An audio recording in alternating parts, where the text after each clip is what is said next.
Bien, técnicamente tenemos los dedos cruzados. Del Valle parece que ha resuelto el inconveniente de comunicación. Hola de nuevo, Del Vamos Valle. a ver. Vamos a ver. Hola, y ahora sí me escuchan. Pienso que Adelante. sí, Vamos a pienso que ver. sí. Adelante. Adelante. Bueno, te comentaba que en Venezuela los sucesos 3 de enero, gracias a Dios, ya no hay periodistas presos, ya todos fueron liberados, pero 16 se mantienen con medidas cautelares. Tienen que presentarse regularmente, tienen algunos prohibiciones, tienen prohibición de declarar a los medios. Paralelo a eso, todavía en Venezuela son plenas, todavía no hay pleno medio a las diferentes fuentes informativas, todavía se mantiene el miedo de periodistas y recientemente, la semana pasada, teníamos una que estaba exigiendo mejoras salariales y durante esta marcha pues fueron agredidos, fueron rociados con gas pimienta, golpeados. Esto por parte de los policiales. ¿Eso ocurrió dónde, Del Valle? Esta marcha,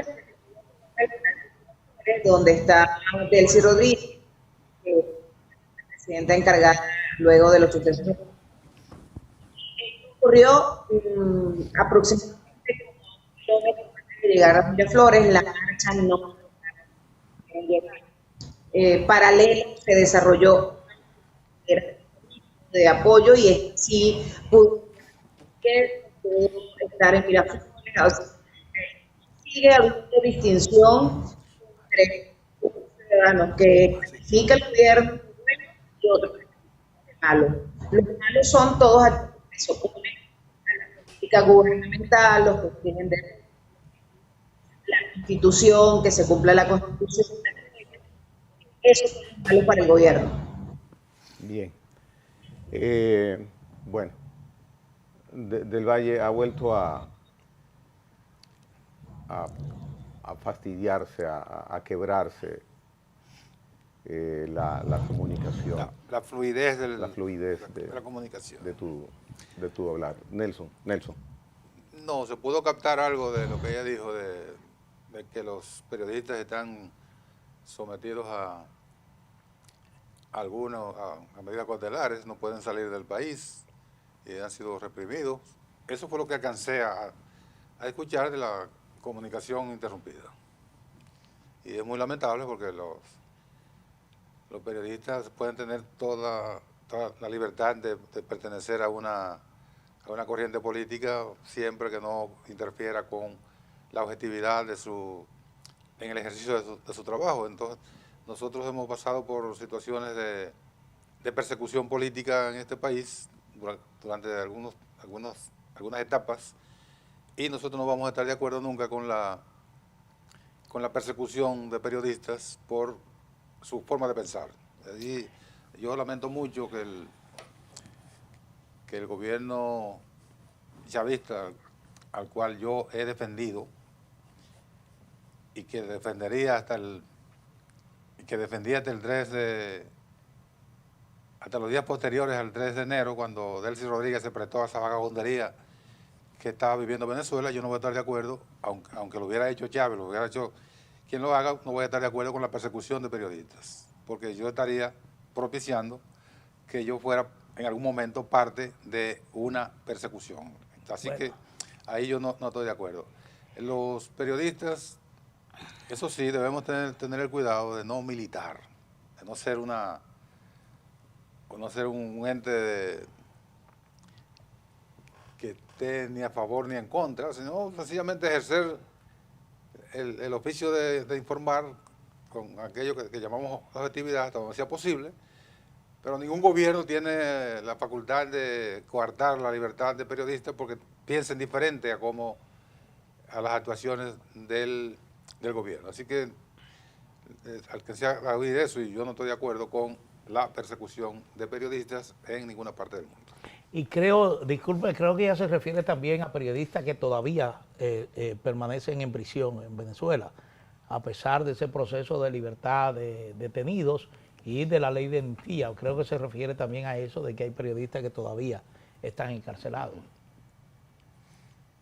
Bueno, mira, una cosa que quisiera preguntarle a Del Valle, ojalá pueda, quizás sin el micrófono de intermediario que ella tiene en la mano, podría desde el teléfono, sin esa conexión, sin ese intermediario, haber una conexión directa. Del Valle, quizá con una llamada telefónica pudiera ser mejor. también sí. Del Valle, a ver si te escuchamos, ojalá pueda ser sin el... Ah, se desconectó. Bueno. Sí, lamentable. Iba a preguntarle si Delcy Rodríguez ha tenido contacto formal con la Asociación de Periodistas, que ella está encargada ahora. Luciría que no, porque... Ni por asomo. Delcy Rodríguez lo que está jugando es su papel. El primer día que yo la escuché hablar, y lo dije aquí, que para mí es un papel higiénico lo que está usando, lo que está Nelson, por Dios, jugando Nelson. ella. Mencioné que me daba la impresión de que esa señora, Delcy Rodríguez, tenía su propia agenda. Lo dije un par de veces aquí, que tenía su propia agenda. Lo que no conocía es que era un código grande que ella tenía, no una agenda, de esos, ¿cómo se llamaban? Tenía la guía telefónica. La guía telefónica. Bueno, ahí hay una explicación que no requiere muchas elucubraciones. Realmente ahí hay una evidente falta de principio, es decir, que es más que evidente, porque el hecho de que esos seguidores de Chávez y de Maduro en su momento hayan realmente, yo no sé si sería correcto utilizar la palabra claudicado, porque quizá no sea esa, en realidad no han claudicado. A lo mejor haya un sinónimo. Sí, haya otro más perfecto que le adecue perfectamente al traje que se han puesto, pero la verdad es que de la noche a la mañana han cambiado de posiciones de gente nacionalista, revolucionaria, entregada a la defensa de la soberanía de Venezuela. De la noche a la mañana sencillamente ha cambiado a todo lo contrario. En algún momento yo dije aquí, y lo escribí en un artículo, diciendo que había que entender la situación en que estaba Venezuela. Bueno, hubo una confrontación muy violenta en términos verbales durante los últimos años del gobierno del presidente Nicolás Maduro. Esa confrontación que llegó a los niveles en que llegó con ese bloqueo naval y toda esa narrativa que se inventó en Estados Unidos sobre el llamado cartel de los soles, que eso solamente estaba en la cabeza de los funcionarios del gobierno de los Estados Unidos, y todo lo que significó esa situación, ese ahogamiento que fue sometido a Venezuela. Y yo decía, bueno, después del secuestro del 3 del bombardeo y el secuestro del 3 de enero de este año, llega a la situación en que está ahora Venezuela. Yo decía, hay que entender la coyuntura en que se produce la designación de Delcy Rodríguez como presidenta encargada, y hay que entender entonces el tipo de relación que está llevando ella con los Estados Unidos. Eso yo lo grafiqué en los primeros días de la nueva situación. Ahora, con el paso de los tiempos, estamos a 14 hoy de... 14 de abril. 14 de abril. 14 de abril. Sí. Son 4 meses y 11 días. A partir de la cruenta intervención. No, 3 meses y 11 días. 3 meses fue el 3 de enero. Bueno, el 3 de enero al 3 de abril, ¿cuántos son? Un mes. 3 meses. Del 3 de enero al 3 de abril, bueno, 3 el 3 de meses. abril, son 3 3 meses. meses. Sí. 3 meses y medio. 3 meses y medio. 3 meses y medio de esa cruenta intervención con un bombardeo y la muerte de varias personas, más de 80 personas.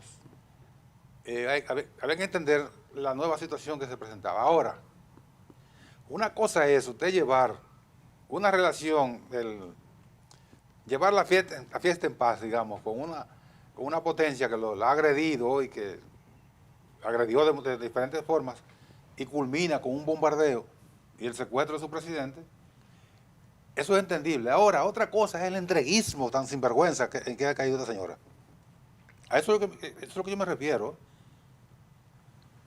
Y aquello que decíamos, de que había que entender la nueva coyuntura, bueno, eso terminó dándole una en la cara. Mira, tú no tienes ninguna razón, que no es ninguna nueva coyuntura. Es una vagabundería que avergüenza a todo aquel que, como en mi caso, he defendido el chavismo hasta el 3 de enero, cuando se produce la incursión de los Estados Unidos. Ahora, con esa parte del chavismo que queda dirigido por Nelson Rodríguez, pueden hacer lo que les dé la gana. Con esa actitud que tú y conmigo no cuenten, que no es nada, ¿eh? Eso y nada es lo mismo. Es algo. Con eso ya se jofuñeron, que no cuenten contigo. No, conmigo no cuenten. Bien, mira, esa actitud que describes de Delcy Rodríguez no es más para mí que la confirmación de lo que presumí en una reiteración que hago en su momento, de que ella tenía su propia agenda cuando emergió inesperadamente como la cabeza que iba a continuar dirigiendo los destinos de Venezuela, guiada desde el norte.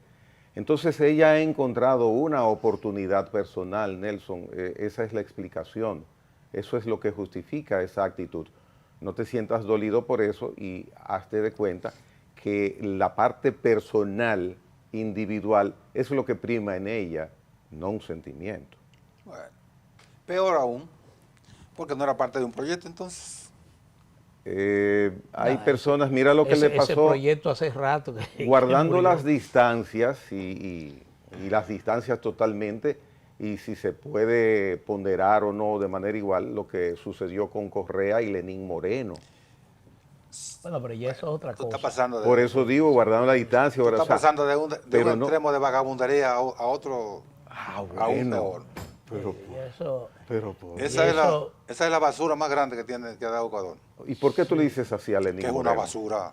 ¿A Lenín Moreno? Sí, una basura. Bueno. Sí. Entonces Correa... Un desperdicio tóxico. Correa, lamentablemente, ¿por qué es lo que ha pasado? También guardando las distancias, quizás no estén de acuerdo ustedes, luego de que Uribe sale del gobierno, viene su sucesor, el exministro de las Fuerzas Armadas, expresidente. Juan Manuel Santos. Juan Manuel Santos. Para mí pasó algo similar también, desagradecido Juan Manuel Santos. No, si no hubiera existido Uribe, Juan Manuel Santos. En política, Juan Manuel Santos de Baní hay uno que se llama. No, pero en política cosas así pueden suceder perfectamente. Si son cosas que muchas veces se corresponden. Pero hay una gran diferencia. Al pobre Uribe. Hay diferencia. El tema es que esta gente, los remanentes del chavismo y del madrismo, han resultado en un aliado oportuno y efectivo a los intereses de Estados Unidos que ellos decían combatir. Oportuno no. Bueno, oportuno. Un aliado oportunista. Bueno, oportunista, a eso me refiero, pero ha sido oportuno porque le han servido a Estados Unidos como un enclave realmente estratégico en términos de que Estados Unidos hoy en día te controla toda la industria petrolera venezolana. Es el dueño de ese recurso. Exactamente, al grado, y siempre me llama la atención, cuando el ministro de Interior de Estados Unidos visitó Venezuela, que ya son varios los ministros, los secretarios del gobierno de Trump que han visitado Venezuela, cuando se iba en el aeropuerto, le informa a los periodistas, Estados Unidos va a elaborar la lista de las empresas que van a intervenir en la minería de Venezuela. Claro. Se hizo una ley, una reforma minera, para que esas empresas de los Estados Unidos... Una ley, un traje a la medida. Exactamente, para que esas empresas vayan a Venezuela a explotar las minas venezolanas, y conjuntamente el bloqueo que Estados Unidos tenía a la comercialización del oro venezolano, se lo levantó. Ya, levantó. Lo mismo ha sucedido con la industria petrolera. Se reformó la ley del petróleo en Venezuela, que data desde el gobierno de Chávez, con algunas modificaciones en el curso de los años, pero resulta que esa ley igualmente se hizo como un traje a la medida, Adecuada. hasta el extremo de que nadie conoce en Venezuela cuáles son los dispositivos de esa ley, que se está estableciendo. En Washington Bueno, la promulgaron en Washington. Washington se la llevó. Y entonces, ya de lo que se está anunciando, el último anuncio que se hizo es el aumento de la inversión de Chevron. Sí. De Chevron para modernizar la industria petrolera venezolana, Que nunca se fue. garantizar una mayor producción de la industria petrolera venezolana, pero esa producción fundamentalmente va al mercado de los Estados Unidos. Chevron nunca se fue, pero siempre estuvo bajo el Sí, pero asedio. bajo otras condiciones. El asedio de la administración Trump. Mira, Gregory, rápidamente te voy a marcar la diferenciación entre el caso de Juan Manuel Santos y el funesto personaje que tú admiras, porque tú tienes unos santos que son. Y Rafael Correa y la basura llamada Lenín Moreno. Lenín Moreno llega a la presidencia del Ecuador empujado, pero no empujado porque lo ayudó electoralmente, no, empujado literalmente. Lenín Moreno tiene una condición, un accidente, él está en silla de ruedas. Y Rafael Correa anduvo todo Ecuador empujando la silla de ruedas de Lenín Moreno para que fuera presidente. Era vicepresidente de Correa. Y literalmente la empujaba y, No, sin número de imágenes de Correa empujando, empujado la silla de ruedas. La silla de ruedas. O sea que su caudal electoral lo vuelca a favor de este sinvergüenza y también lo lleva en la silla de ruedas. Y gana Moreno y Correa se va una semana después para Bélgica.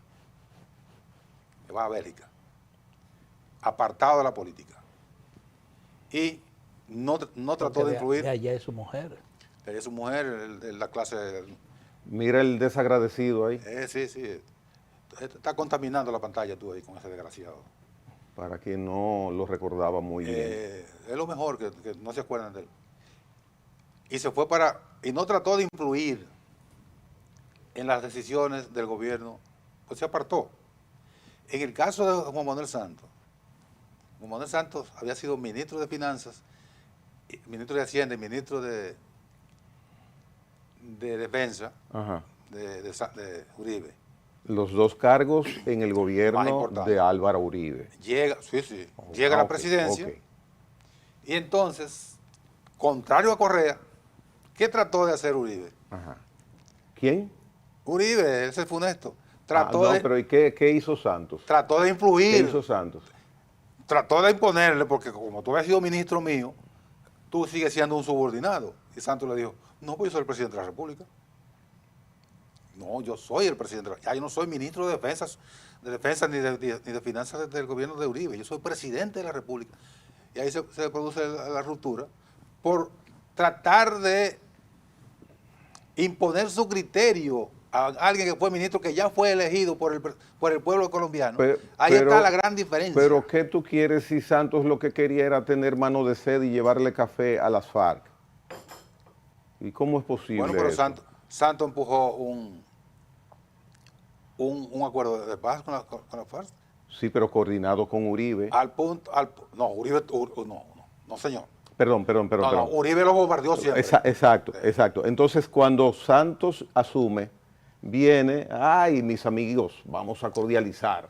A cordializar, no. Y mira el resultado. Que ¿Cuál es el resultado? Bueno, Petro, tú lo defiendes ahora, pero Petro es un tipo retrógrado a favor de esa gente de donde él viene. Pero hay 200.000 muertos al año como había durante las guerrillas. La FARC está movilizada. Hay un reducto de la FARC que está fastidiando en el monte, pero no es la FARC. Santos logra firmar un acuerdo de paz. refrendado por Naciones Unidas, y eso Le dio el Premio Nobel de la Paz. que después de Corina Machado, eso es final lo mismo. Pero no es, oye, el proceso de paz de Colombia fue el mal menor después de 50 y pico, casi 60 años ¿Y por qué de guerrilla. Santos, y por qué Juan Manuel Santos no renunció en el gobierno de Uribe? Porque él hacía lo que la línea, él llevaba la línea de Uribe, de hipócrita, eso fue una hipocresía institucional de parte de él. ¿Pero por qué? Bueno, porque evidentemente Él tenía su criterio. Entonces debió renunciar. Él manejó y engañó a Álvaro Uribe. No me engañó, él era un ministro. Sí. Quien trazaba la pauta era Uribe. Bueno. El mayor cargo se lo dio Uribe y mira después, no lo metió preso por suerte. Estoy abordando un vuelo para viajar desde Bogotá a Santo Domingo ahora. Adelante. Rápidamente. Hay muchos vuelos. Sí, en cuestión, un vuelo de humo. Porque en el día de ayer se dieron a conocer dos informaciones importantes para la economía dominicana. Una, bueno, se dio a conocer esta antes de ayer, es el Banco Central que está anunciando que más de 3.000 millones de dólares ingresaron en remesa a la República Dominicana en el primer trimestre de este año. 3.020, porque son 3.019.6. Entonces, 3.020. Cualquiera manda 2 o 3 para completar. Sí, bueno, y entonces... Redondeen, como dijo... Representa una inyección importante para la economía dominicana. Solamente en el mes de marzo dice que llegaron al país 1.149.2 millones de dólares en remesa. El comportamiento ha sido básicamente el que se ha mostrado durante todos los últimos años, a partir de la pandemia, incluso durante la pandemia, la cantidad de remesas que llegó a República Dominicana representaron también sumas récord. Es decir que esto es una buena inyección para la economía dominicana. Y por otro lado, el ministro de Turismo estuvo informando ayer del ingreso al país, igualmente durante el primer trimestre del año, de 3.2 millones de turistas. Lo que estamos hablando de enero a marzo, se produjo la llegada de 3.2 millones de turistas entre visitantes y cruceristas. Bueno, hay una discusión con la vaina de visitantes o turistas, sí. Pero lo que queremos resaltar es eso, son dos informaciones que de alguna manera son favorables a la economía dominicana. El mismo comportamiento lo tuvimos durante el año 2025. Aumentaron las remesas, aumentó el número de turistas, aumentó la inversión extranjera y sin embargo cerramos con un crecimiento económico preocupante. Alrededor de 2.1% fue el crecimiento del Producto Interno Bruto de República Dominicana durante el 2025.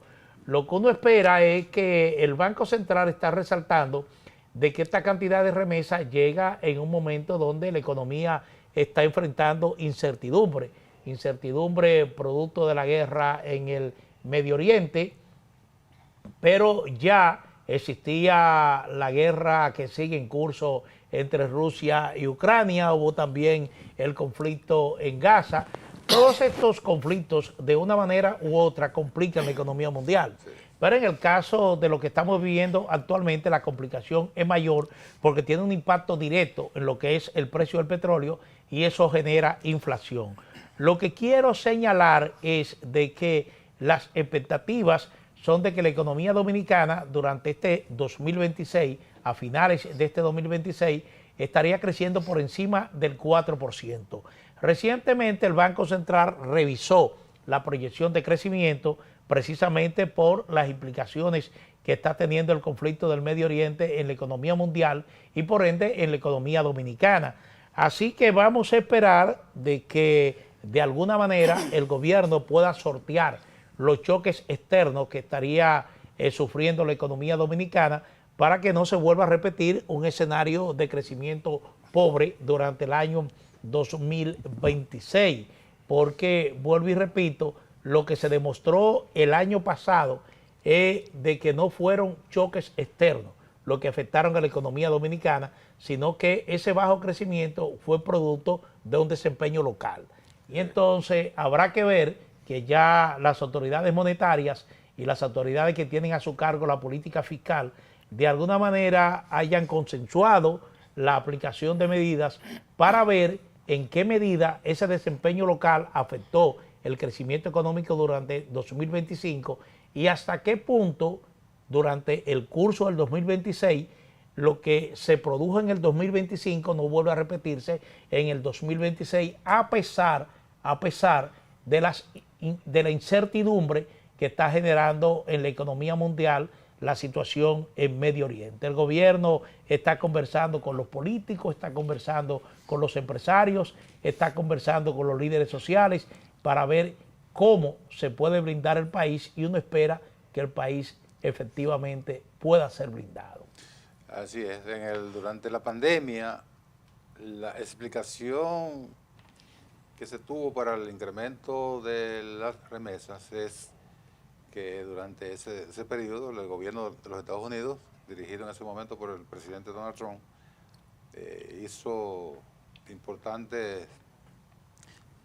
distribuyó importantes ayudas a las personas, a los estadounidenses y a los residentes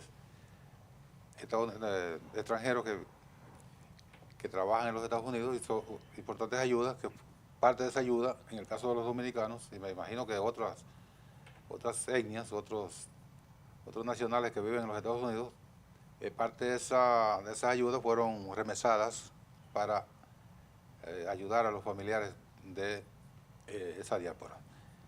Ahora, la explicación que se tiene para ese desempeño de las remesas en marzo es que entre finales de enero y finales de abril hay lo que se conoce en los Estados Unidos la presentación de la plantilla de impuestos.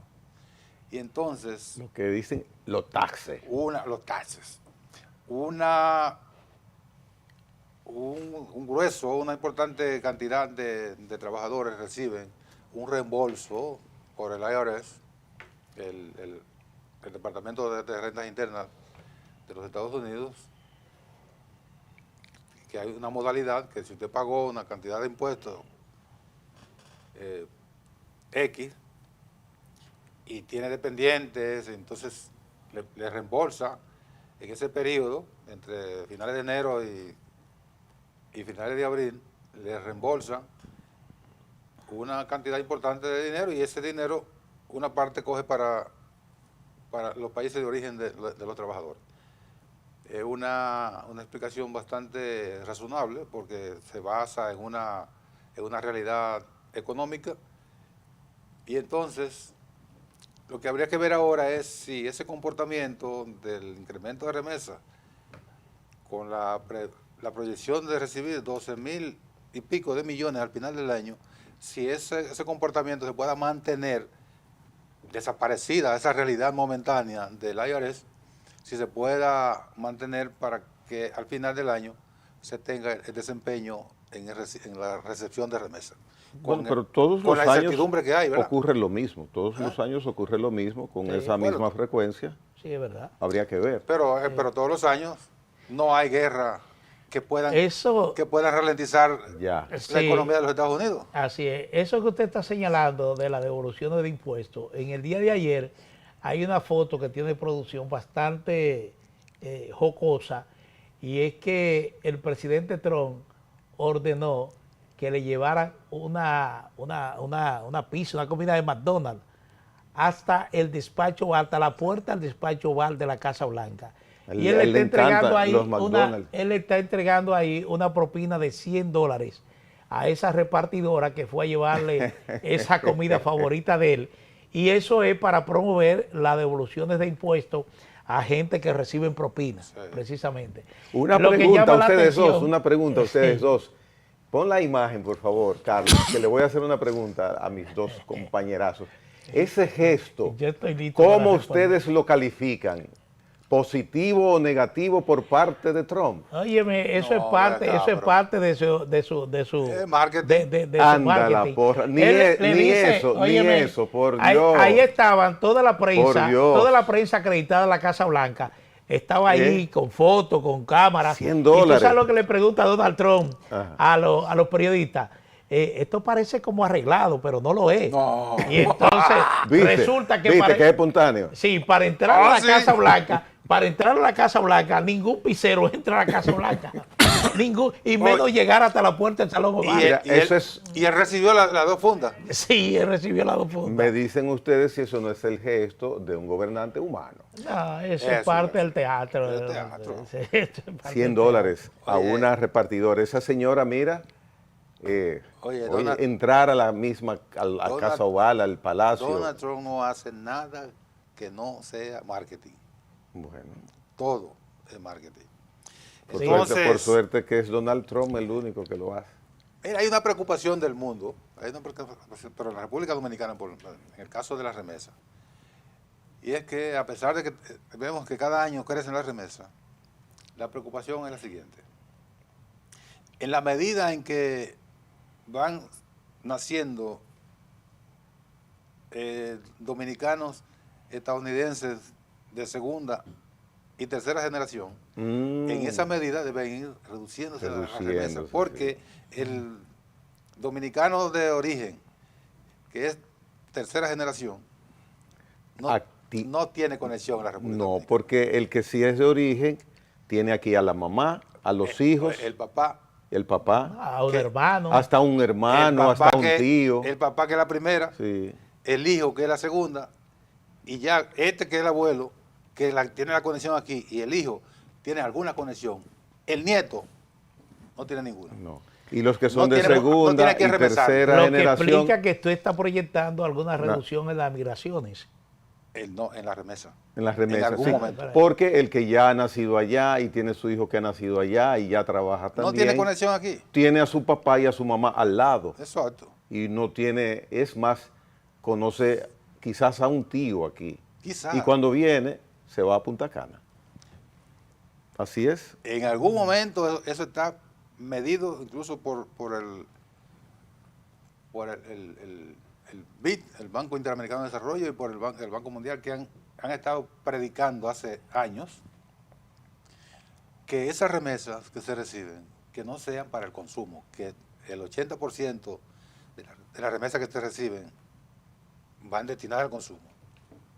Que sea una remesa que se convierta en inversión, precisamente previendo eso.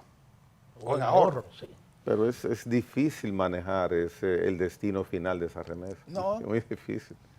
Tú recibes $50 y vas para el mercado. Ajá. Bueno, sí. Bueno, señores, el último conteo de las elecciones en Perú, que Perú siempre es una referencia y no en cosas muy bien hechas. Pero el último conteo dice que Keiko Fujimori acumula 16.88% de los votos. Apenas se han escrutado el 60% de los votos que fueron emitidos el pasado domingo. Rafael López Aliaga, del partido Renovación Popular, tiene el 13.88%. Lo que es seguro es que ya se está planteando una segunda vuelta para el 7 de junio, donde se van a medir concretamente Keiko Fujimori y Rafael López Aliaga. Esta es ya la proyección que parece que no va a tener ningún tipo de cambio en Perú, porque en Perú se establece de que para ganar en primera vuelta hay que lograr el 50+1 de los votos, y no parece ser que ni Keiko ni Aliaga estén cerca de ese porcentaje. Repito, Keiko Fujimori, 16.88% frente a 13.88% de López Aliaga. Participaron 35 candidatos, pero obviamente estos dos son los que tienen la mayor puntuación y son los que deberán enfrentarse en la segunda ronda de las elecciones este 7 de junio. Es lamentable, yo diría particularmente para mí, la situación de Keiko Fujimori, porque yo siempre he entendido que los peruanos debieran darle una oportunidad a Keiko. Es una mujer muy bien preparada, una mujer que ha sido insistente en busca de la presidencia de la República, y la verdad que Perú ha vivido un escenario de mucha incertidumbre con relación al desempeño presidencial.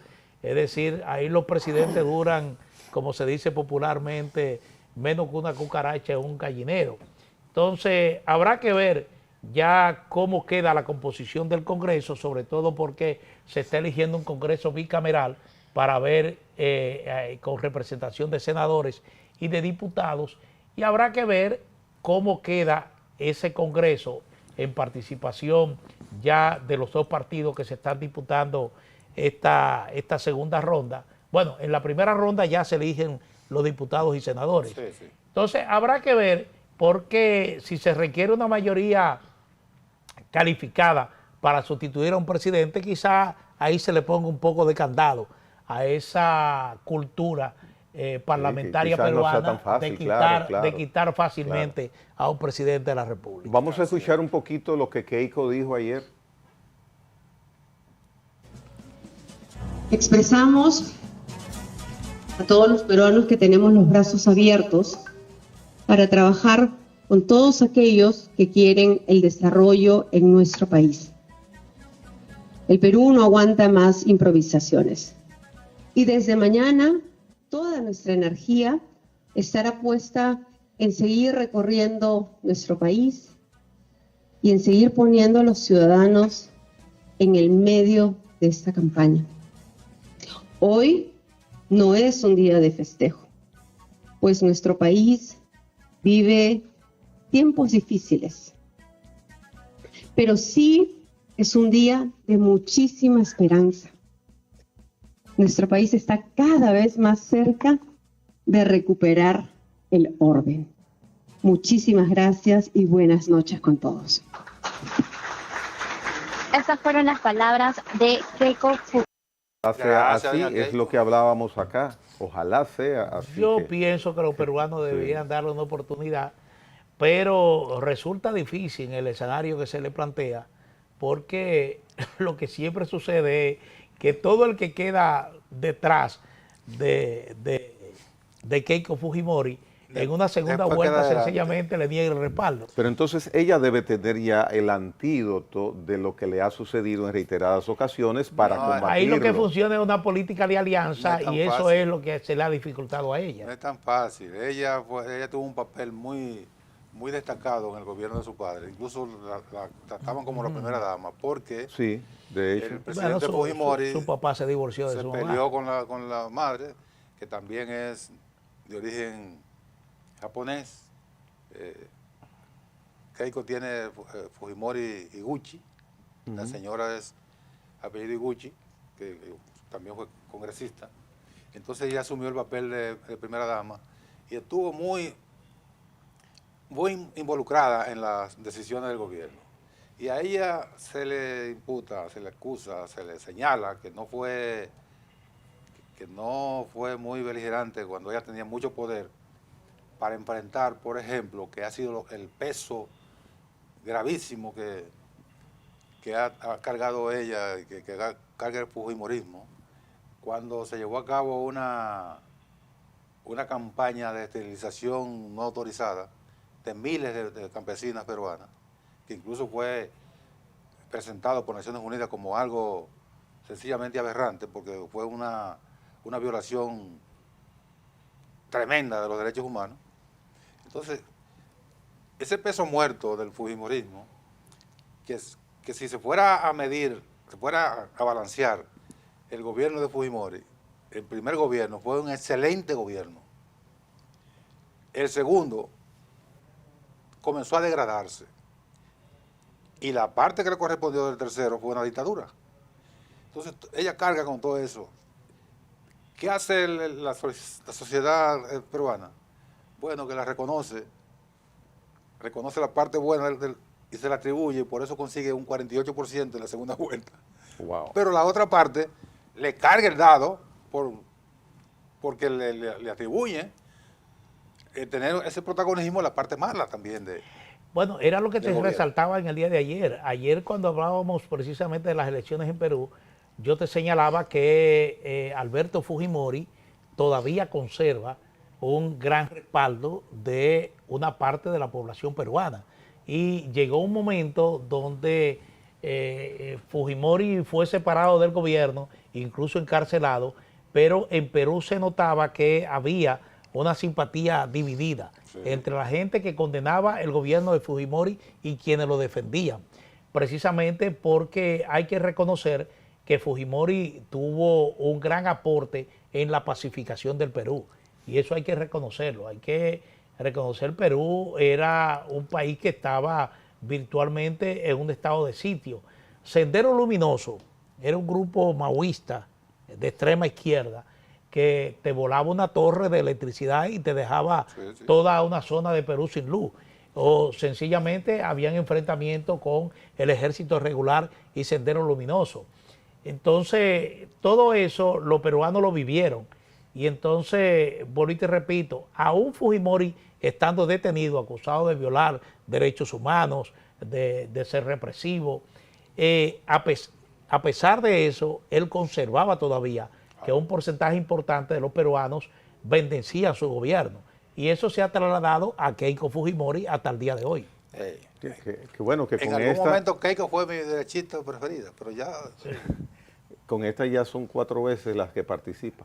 Sí, Ha perdido 3. El refrán de que a la tercera es la vencida, con ella no ha cuadrado. A las 3 son la vencida. No, a las 4 son la vencida. Imagínate. Abimael Guzmán, ustedes recuerdan, era el jefe enjaulado, ese era el lo jefe capturó ese. Fujimori. El jefe de Sendero Luminoso. Wow, Presidente. abominable. Presidente Gonzalo, le decía. Sí, abominable. Murió ya. Murió hace... Sí, él murió. Hace como 2 años. Por supuesto, en la cárcel. Él estuvo En la detenido en una murió. cárcel del Pacífico, me parece, pues, lejísimo. Sí. Ahí estuvo relegado. Fue disuasivo ese acto de Fujimori capturarlo. Hubo Bajó dos la grupos incidencia. guerrilleros, uno que secuestró La embajada de Japón. la embajada de Japón y ahí fue, se llamaba el Tupac Amaru. Y que paradójicamente una de las acusaciones que se le hizo a Fujimori fue precisamente de cometer ahí una especie de genocidio, Hubo un genocidio. en la operación Pero él de mismo participó. liberar Él a mismo los participó. rehenes. Fue un genocidio mediante un túnel. Asaltaron la embajada y La embajada. mataron varios de los captores y también un par de los secuestrados.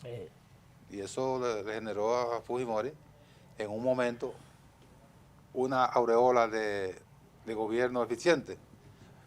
Pero después cuando se aireó bien el episodio, Sí, terminó siendo condenado. Pero la suerte... Me parece ahí una injusticia realmente. Lo que porque pasa es que... lo que se metieron ahí, se metieron armados, es decir, dispuestos a todo, y la operación que realizó la Fuerza de Seguridad Peruana fue una operación exitosa a pesar de todo. Es decir que Bueno, a mí me parece como con varios que, muertos. no sé, sí, pero el problema es que de una u otra manera tenía que terminar. Y solamente 2 rehenes fallecieron y ahí estaba incluso familiares directos del presidente. La parte triste en la suerte de Fujimori no se puede mencionar. Es más, Fujimori no se puede mencionar, si se habla más de un minuto de él, sin la sombra de Vladimiro Montesinos.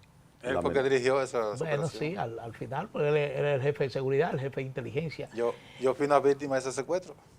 ¿Te secuestraron? No me secuestraron, pero yo era el director de Noticiero Popular y escribí un editorial atacando El operativo, el secuestro. el secuestro. Bueno, y el viejo Corvo me llamó la atención. Digo, Corvo, es un secuestro que tú quieres. No, pero hay que ver cuál es la razón que tienen. Oye, yo no tengo ninguna razón para defender a unos secuestradores, olvídate. Pues, se encojonó el viejo Corvo conmigo. Coño, qué vaina. Lo que era muy usual. Miren, señores, ¿cuándo es que la Comisión del Gobierno va a visitar al expresidente Leonel Fernández? Mañana. Hasta ahora, mañana. Sí. Mañana. Yo espero que Esperamos que le lleve, aunque sea una comisión, coletilla. a eso iba, lleve un listado de las medidas que el gobierno ha consensuado. Que el gobierno internamente ha consensuado para que no ocurra lo que está ocurriendo con el Partido de la Liberación Dominicana. Ayer a mí me llamó la atención de que Richard Medina, un economista, miembro del comité político del PLD, dice públicamente, nosotros todavía estamos esperando que el gobierno nos lleve su propuesta. Y entonces me parece que ahí el gobierno sencillamente se quemó, porque si usted va a reunirse con un dirigente político en el escenario en que estamos, con la premura que tiene el gobierno de consensuar medidas, entonces, ¿cómo usted llega a el despacho de uno de los principales dirigentes políticos, es presidente de la República, con la mano vacía? No. Entonces, yo pienso que eso que se está cosechando ahora, de que se le esté reclamando ahora al gobierno que mande su propuesta, me parece como que no es un ejercicio que resulte exitoso para el gobierno. Entonces, si mañana se van a reunir con el expresidente Leonel Fernández, es oportuno que lleven su lista. Bueno, Aquí está lo que nosotros pensamos hacer. Sí. ¿Qué usted cree, presidente Fernández? Bueno, yo creo que hay cosas de esas aquí también, pero miren aquí nuestra propuesta. Pero representa un punto de recomendación. representa un punto de partida para una conversación que puede resultar productiva. Sí, sí. pero ¿sabes algo? Yo gobierno, tomo mis medidas. Yo tomo mis medidas, Oye, tengo experiencia, tengo 6 años dirigiendo el país. Yo gobierno no visito a nadie. Exactamente. Sí, exactamente. pero Y son las implicaciones que eventualmente tienen esas medidas que el gobierno de alguna manera quiere compartir.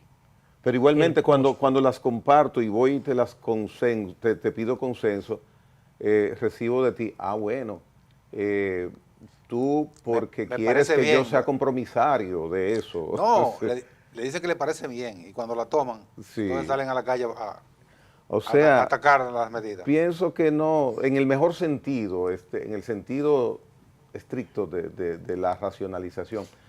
Yo gobierno, tomo mi decisión por mi responsabilidad que tengo y da así, No, pero sin problema. el gobierno tiene que plantear la apertura, tiene que... Pero el gobierno se ha mostrado abierto desde el inicio de su gestión. Lo que digo que el no hay que dar más El pruebas. gobierno tiene que buscar que sus medidas tengan la mayor base de apoyo posible, aunque sea de la oposición o Pero se le sabiendo hace que una es difícil. exhortación a la oposición, se le es lógico, exhorta, ¿sí? se le Claro. invita, miren, estamos tomando esto, espero que entiendan, que compartan, pero además que se pierde tiempo buscando acercarse a la oposición, se pierde tiempo. Buscando un consenso que no van a conseguir. No, entonces el resultado se diluye. Mira lo de los 4 presidentes respecto a Haití. ¿Tú piensas que nosotros los dominicanos no debíamos tener el resultado de ese encuentro interesantísimo? Sin embargo, ¿se durmió eso? ¿Está dormido? Porque mira lo que pasa, y lo dijo Danilo Medina durante la campaña electoral. El problema en la política dominicana es que el que está en la oposición difícilmente va a apoyar medidas que tiendan a ser exitosas, porque después el éxito Sí. lo toma el gobierno para usarlo electoralmente frente a la oposición. Sí. Es un razonamiento egoísta, pero es la realidad. Aquí, como la institucionalidad es tan frágil y lo electoral mediatiza cualquier tipo de medida, siempre la oposición está pensando que tiene que montarse sobre el fracaso del gobierno para poder conseguir éxito electoral. Y eso es sencillamente ser como carroñeros electorales. Ahora, Pero es así. Yo le pregunto a ustedes, ¿qué ustedes entienden que son las medidas que deben tomarse en el marco de una crisis global? Ya aquí ha habido ejercicio gubernamental para enfrentar precisamente los efectos de choques externos. Aquí básicamente estamos hablando de medidas que tienen que ver con el orden fiscal, tienen que ver también con austeridad. Es decir, en ese orden fundamentalmente es que están las medidas que se pueden tomar para de alguna manera el gobierno colocarse en condiciones de enfrentar lo que son los choques externos. Y aquí ya ha habido ejercicio en ese sentido. Entonces, yo no sé qué tanta vuelta se le da a esto, porque las medidas, y los economistas saben perfectamente cuáles medidas deben adoptarse, y ahí ustedes tienen a Magín Díaz. Lo sabe la oposición y lo sabe el gobierno. Sí, por ahí ustedes tienen a Magín Díaz. Magín Díaz no solamente es un buen economista, sino que ha tenido participación en gobierno, que le ha tocado enfrentar crisis internacionales, como fue la crisis, por ejemplo, del 2008, que se generó en Estados Unidos, de la crisis inmobiliaria. Aquí se adoptaron medidas para enfrentar esa crisis y Magín Díaz era en ese entonces asesor del Ministerio de Economía, Planificación y Desarrollo. Es decir, aquí se conoce realmente qué es lo que hay que hacer, qué es lo que hay que hacer, y el gobierno no tiene mayor tipo de inconveniente de presentar un listado probable de las medidas que hay que tomar y someterla a consulta de la oposición y del empresariado. Eso es todo. Aquí lo que dice Nelson es tratar de ver que las medidas que se tomen se correspondan con un gran consenso nacional, porque el gobierno tiene la justificación de decir, no, mira, esto se consensuó con todos los sectores nacionales. Si el petróleo sigue subiendo, habrá que seguir aumentando la gasolina. De igual forma ha habido situaciones internacionales con efectos mucho más cruentos que los que hemos recibido hasta ahora. O sea, tenemos experiencia en eso. Lo que estamos viviendo ahora no ha sido lo peor que nos ha pasado. En la década de los 70 hubo gran crisis también con un componente grande en el orden petrolero. Pero aquí en distintos gobiernos había filas en las bombas de gasolina y aquí no se ha racionado, no se ha dicho que los vehículos salgan uno hoy, otro salga mañana, no se ha puesto un horario para venta de gasolina y combustibles. Bueno, pero de eso se trata, a ver cuáles son las medidas que pueden tomarse. Ya ensayamos todo eso. Y entonces sí, y no funcionaba, no funcionó. Pero de eso precisamente se trata. ¿Qué es lo que el gobierno busca consensuar con la oposición? Es el tipo de medida que hay que tomar. No, el gobierno que tome su decisión, que tome la decisión, se confía. Hay que confiar obligatoriamente en el gobierno. No es que no quede de otra, sino es la realidad. El gobierno tome la decisión. Evidentemente que el gobierno no quiere tomarla solo. Tiene que tomarla solo porque no va a encontrar ese consenso y eso es para otra cosa. tomar medidas duras. Y no lo va a encontrar. En la oposición, que no lo busque. Porque la historia, todos han sido gobierno y han sido oposición. Y todos han actuado de la misma manera. Sí. Dependiendo el lugar de la acera donde se encuentren.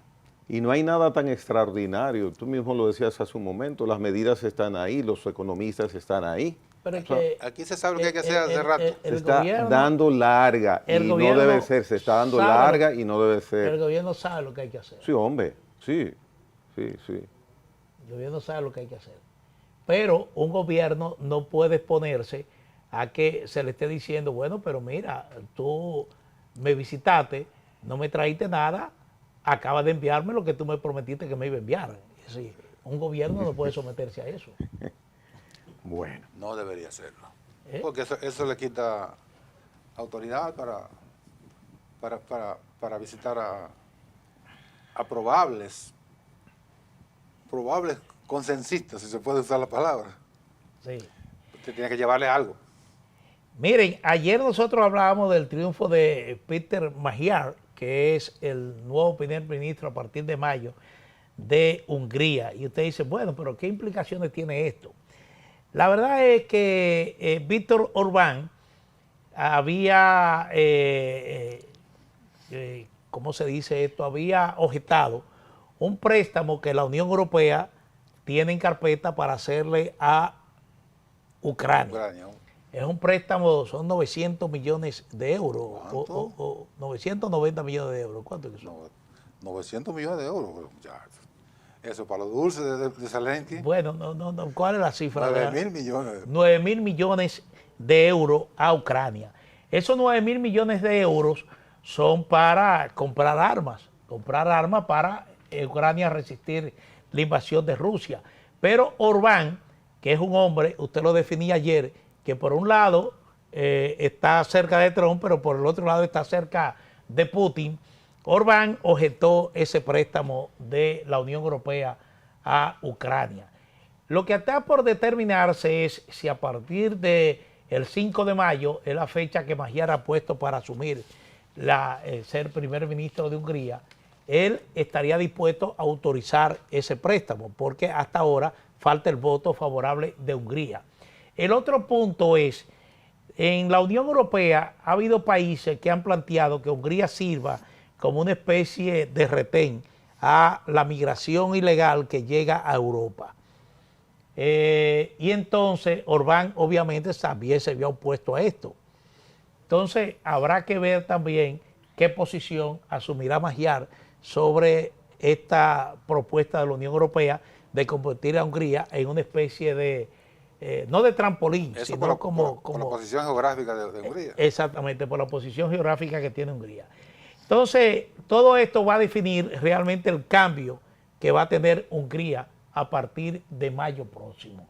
Vamos a ver si este señor cede a estas posiciones de la Unión Europea o si sencillamente él se mantiene como Orbán, negando precisamente esto. Lo más probable es que ceda, porque ceda. Él justamente es lo contrario de Orbán frente a la Unión Europea. Orbán incluso que llegó a ser presidente temporal, porque se van rotando los países. Y mientras él fue presidente, hizo exactamente lo contrario de lo que le imponía la norma de la Unión Europea, ¿no? La norma de Bruselas, como le llaman, cuando quieren generalizar a la Unión Europea. Sí, Bruselas está la sede del gobierno. Es la sede del gobierno europeo. Entonces, Orbán visitó a Putin, fue muy anuente con el presidente de Rusia, mientras boicoteaba, como tú señalabas, las disposiciones que adoptaba Bruselas frente a Rusia. Y este señor hizo campaña exactamente diciéndole a los húngaros que iba a ser más pro-europea, más pro-Unión Europea.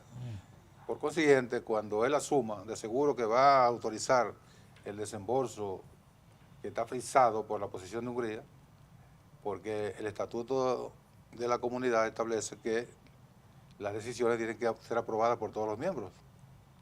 Si uno lo objeta, que era el caso de Hungría, esa medida no pasa. Entonces, de seguro, Zelensky puede contar con eso, con esa montaña de euros que le va a llegar para comprar armas. Y habría que ver ahora... Cosas que a Zelensky no le gusta, eso de que le estén dando dinero para comprar armas. Y eso, no le gusta. Bueno, es que su sobrevivencia... Habría que ver ahora si hay alguna condicionalidad de que las armas sean compradas a Europa o a Estados Unidos. Ahí es que no, pero Estados Unidos, Europa no tiene armas que bueno, aquí, pero muy pocas. En un momento se dijo que Alemania iba a instalar una fábrica para producir armas. Los alemanes tienen un tanque de guerra que es muy famoso. Sí. El Panzer. No, el Panzer no es el Panzer. ¿De dónde es el Panzer? No, el Panzer es americano. No, el Panzer era todavía alemán. El buque insignia del Tercer Reich. Sí, pero se dijo que Alemania iba a reactivar su fábrica de armas, pero eso hasta ahora no se ha producido. Y entonces habrá que ver a quién se le puede comprar, al Reino Unido, a Francia. Para despedirnos, veamos una muestra de nuestras costumbres dominicales, que es muy usual. El camarógrafo es quien habla. Esa es la avenida John F. Kennedy el domingo. Miren esos jovencitos en sus vehículos de transporte. La policía, bien, gracias. Eso es usual que se produzca aquí en el Distrito Nacional, en las autopistas del país. Una bandada no de aves, sino de motoristas. Una bandada de forajidos. De forajidos, de vagabundos, de sinvergüenzas, ¿Y de la reflexivos. Bien, gracias. La DGC, bien, gracias. Saludándolo. Un saludo a ellos, muy encarecido.